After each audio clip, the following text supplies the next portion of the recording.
गेली सातत्याने महाराष्ट्र नवनिर्माण सेना सिडको सोडत धारकांबरोबर आहे. सातत्याने मोर्चे आंदोलनं केलीत. विधिमंडळात हा प्रश्न मांडला गेलाय, पण अद्यापही एकनाथ शिंदे साहेबांकडे बैठक न झाल्यामुळे हा प्रश्न प्रलंबित आहे असं सिडको एमडी सांगतायत. शिंदे साहेबांची आम्ही अनेकदा वेळ मागितली, बैठक झालेली नाही. जर पुढच्या 2 दिवसात ही बैठक घेऊन 26,000 सिडको सोडतधारक यांच्या घरांच्या किमती 20 ते 30% कमी झाल्या नाहीत तर खासदार नरेश म्हस्के असतील, एकनाथ शिंदे साहेबांच्या ठाणे इथले निवासी नाहीतर वर्षा बंगल्यावर जायला ऐन गणपतीत महाराष्ट्र नवनिर्माण सेना आणि सिडको सोडतधारक कमी करणार नाहीत. ऐन गणपती देऊन आम्ही आरती करणं असेल नाहीतर घेराव घालणं असेल, हे महाराष्ट्र नवनिर्माण सेनेच्या माध्यमातून नक्की होईल. नाही, 100%. जर तुम्ही ठेकेदार नेमलेत, मोठी टिमकी वाजवली, अजूनही घरं विकली जात नाहीत. तुम्ही 700 कोटी रुपये कुठे गेलेत आणि त्यांची का हकालपट्टी करत नाही एजन्सीला? ते एजन्सीने जाहिरात काढायच्या अगोदर, विक्रीला सुरुवात करायच्या अगोदर त्यांना पैसे दिले गेलेले.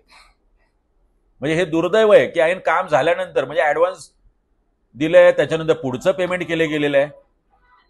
4 कंत्राटदार तुम्ही नेमलेत, मोठे मोठे आर्किटेक्ट नेमलेत.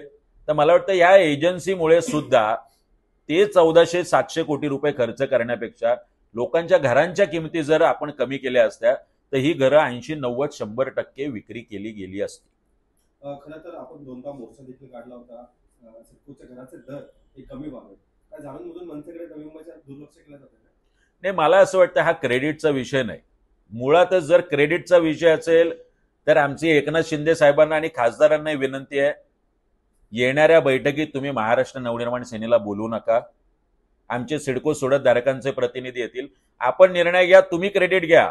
तुमच्यासाठी शुभेच्छांचा बुके घेऊन आणि तुमचा नागरी सत्कार करायची सुद्धा महाराष्ट्र नवनिर्माण सेनेची तयारी आहे. सर, जे 8-9 भूखंड विकलेले आहेत महापालिका आणि सिडकोच्या संगणमताने, जे नवी मुंबईकरांसाठी आवश्यक जे होते, गार्डन असतील किंवा हॉस्पिटलसाठी असतील, सगळे प्लॉट जे बिल्डर लॉबीसाठी विकण्यात आलेले, नेमकी काय शॉर्टकट?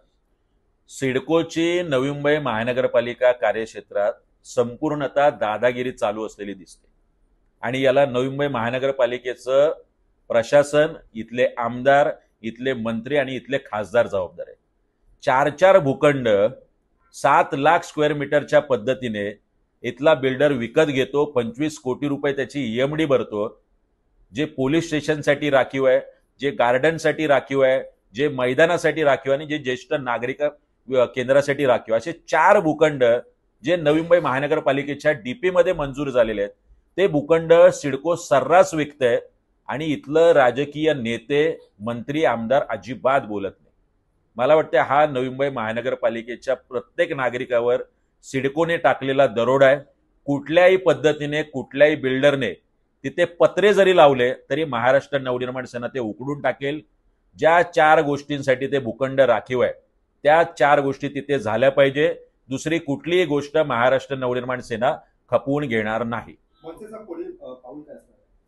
या सिडकोच्या घरांच्या संदर्भात आम्ही येणाऱ्या गणपतीत, जर गणपतीच्या अगोदर निर्णय नाही झाला, वर्षा बंगला असेल, उपमुख्यमंत्र्यांचं निवासस्थान असेल मुंबईतलं, नाहीतर ठाण्यातलं निवासस्थान असेल, इथे लवकरच येणाऱ्या काही दिवसात दिंडी मोर्चा काढू आणि उपमुख्यमंत्र्यांना घेराव घालू.